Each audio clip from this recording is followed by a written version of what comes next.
Mr. Deputy Speaker, this country's concern is that this government is mishandling so many important issues.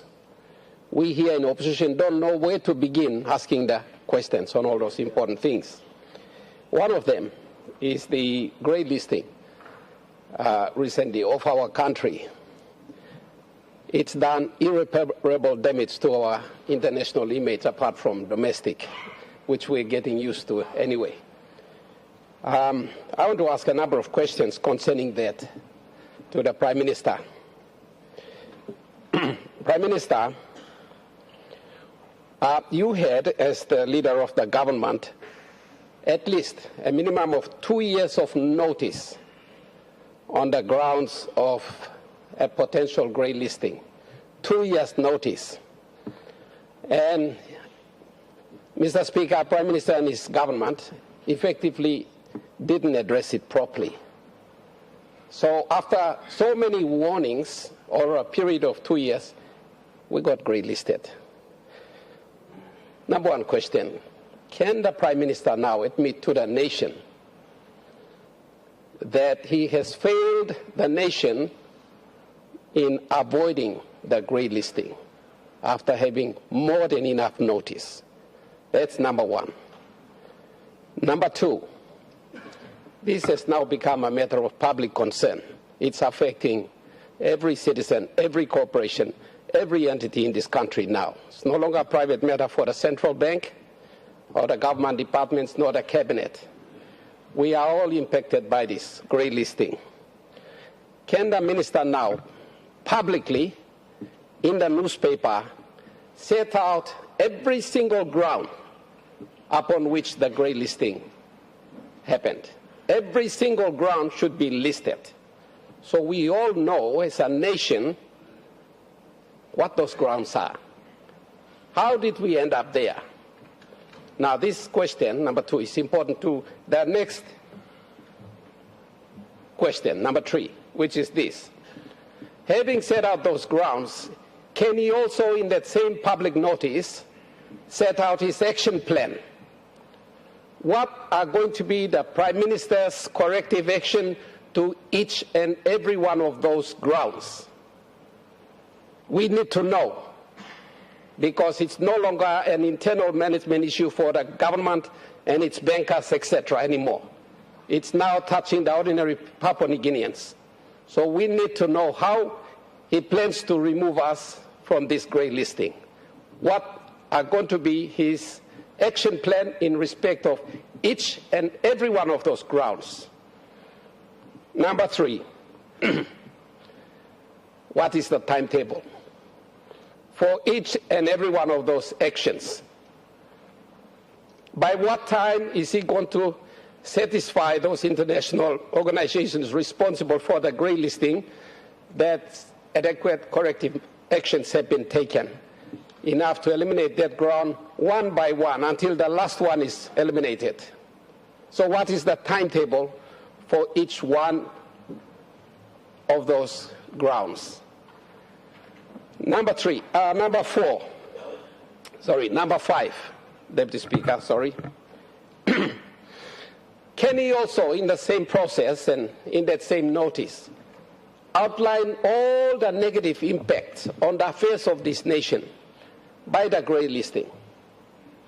In what areas of governance, of government, is there going to be an adverse negative impact? Take, for example, on Papua LNG,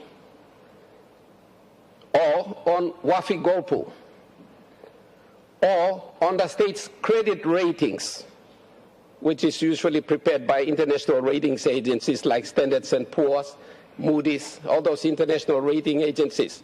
How is this grey listing going to impact in their opinion, and that will affect our credit ratings and our ability to borrow money in the future?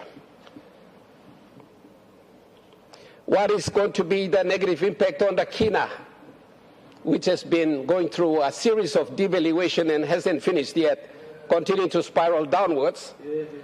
What is going to be the impact of this grey listing on the kina, when it's already been going down for other causes, but now coupled with the grey listing, what additional? negative impact will there be on the purchasing power of the kina? Finally, number 6, all of these are serious enough to demonstrate, and can he admit, therefore, that this sort of thing is evidence of the government's incompetence in managing the affairs of this nation? Thank you, Mr. Deputy Speaker. The Honourable Prime Minister. All right, thank you, Mr. Deputy Speaker. I want to appreciate the questions by Member for Sinisene Yongomuk. It's an important and pertinent question in one of the major issues that is facing our country right now. But before I do that, let me also congratulate the Honourable James Marape and the Honourable Kid Idu for their ascension into leadership on the other side of the House as the opposition leader and deputy opposition leader respectfully. Again, it just shows that the opposition is mature in nurturing the next generation leadership and not holding on to leadership on the other side. So I want to commend the ascension of our two brothers into leadership on the other side, and we don't mind questions of scrutiny from the other side. That is the reason why the Parliament exists, and questions like this is appropriate for us to make response and to inform our country appropriately. Mr. Deputy Speaker, this is not the first time our country has gone into grey listing. The last we got out of grey listing was 2015 or 2016 thereabouts. If you place your mind on the years 2015 or 2016, we had just come out of the commissioning of the production of PNG LNG. For a greater part of last decade, our country was placed under similar scrutiny. And so this is not the first time we've been brought to the scrutiny of PATAF. The early 2000s, when for the benefit of those who need to know why grey listing and as such, when the terrorists attacked the Twin Towers in the US, the entire global financial architecture had to review itself to make sure all economies and all countries in the financial systems are not financing terrorism. And so the entire globe, and more so emerging economies and developing countries, come under greater scrutiny than the first world nations who are targets of terrorists themselves. But nonetheless, that's another topic and another discussion. So since the early 2000s right up till today, our nation, like many nations, must be nations where financial systems do not proliferate terrorism financing, as well as lately the conversation on anti-money laundering that has emerged as one of the core focuses of FATF.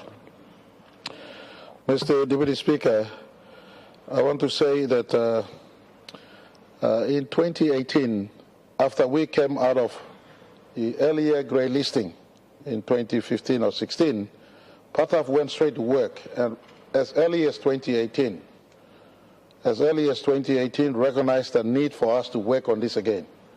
So the issuance for PNG's economy and PNG's financial sector to be responsive to PATAF requirements came back to us in 2018.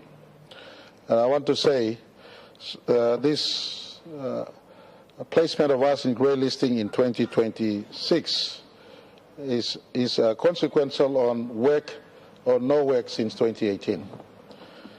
We were faced with the distraction of COVID-19 in 2020, and PATAF understood that we were going through the recovery from COVID-19. So we, on the part of PATAF and all of us, there was an understanding of a couple of years of extension to the requirements of PATAF.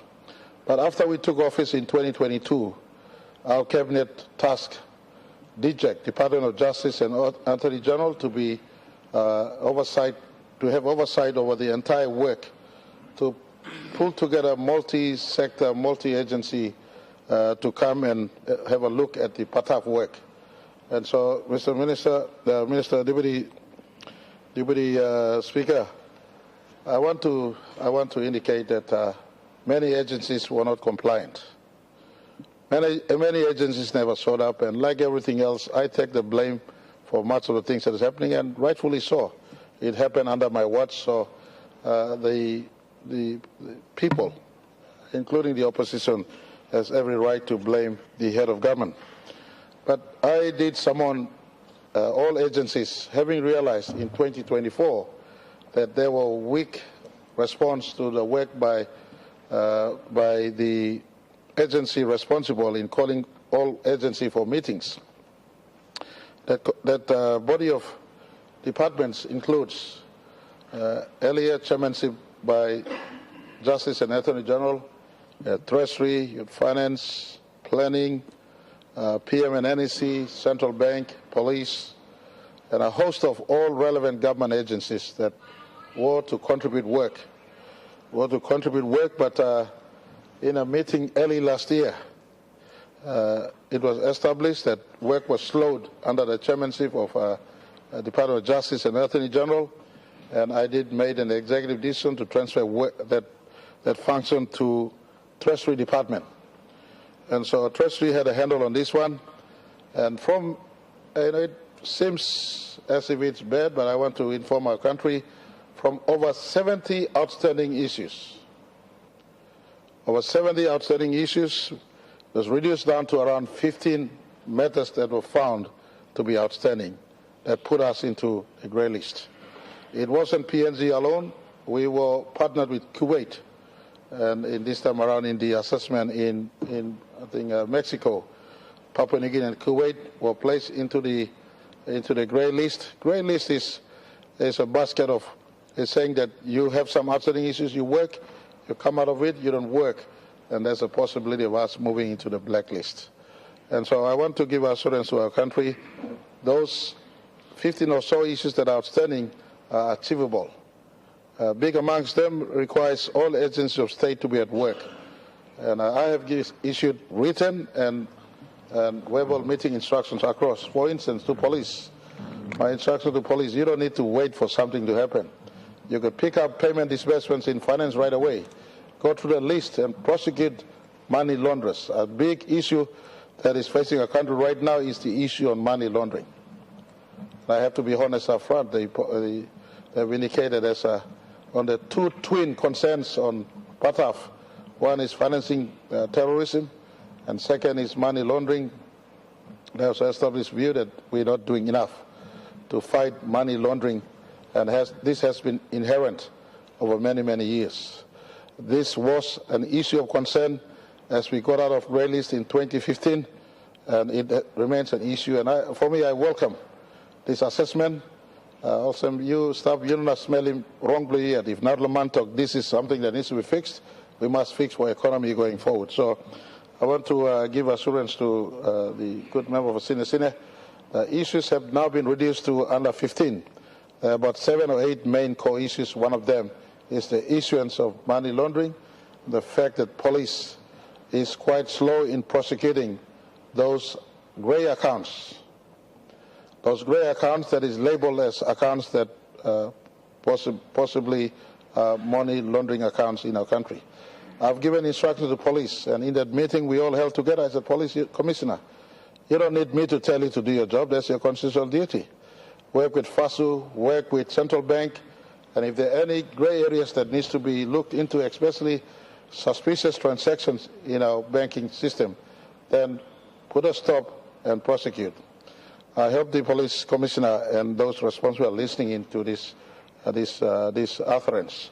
They are at work, and I want to give assurance. For instance, police has now grounded over 215 million kina belonging to people of Western Province that is held in the trust account of one law firm in our country. So this sort of work is happening. This predates many, many years of assumingly a network of money laundering in our country that needs to be stopped. And I want to give assurance to our people that this grey listing is good. As I work, and this government work to grow the economy, it is of no avail if the economy is grown and people who profit from sharpening of public funds are still in existence in our economy. So this is reminder for us to really tighten the game in respect to stopping money laundering in the economy. I've invited the police and Auditor General and everybody else to look into what's happening in finance, planning and treasury. If there need be, follow the money trail. This morning also, for instance, I wrote a letter to the police commissioner in the case of Paraka. Follow the money trail. Enough Lobiani paper trail, that's all.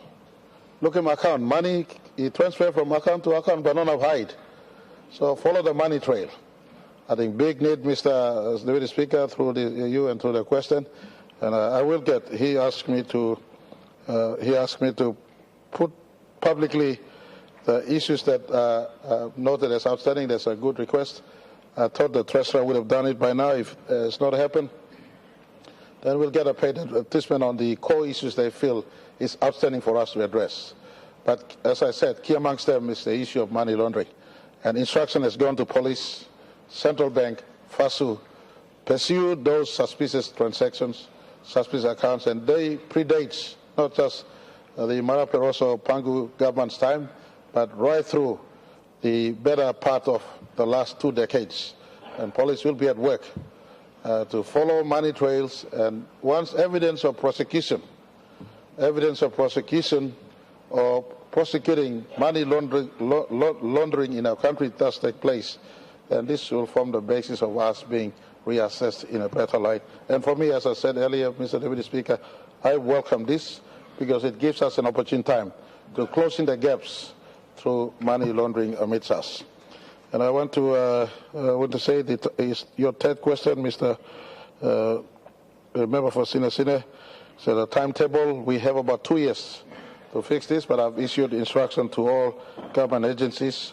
While 2 years is a time we must fix to get out or thereabouts, it is in our own interest to do so within 12 months, and our team are at work as we speak through this one.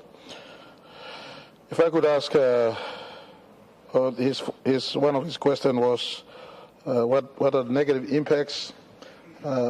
We lived through this in 2014, 15, 16, thereabouts. We've got out of grey list. In all our major investors, they understand the PNG work environment.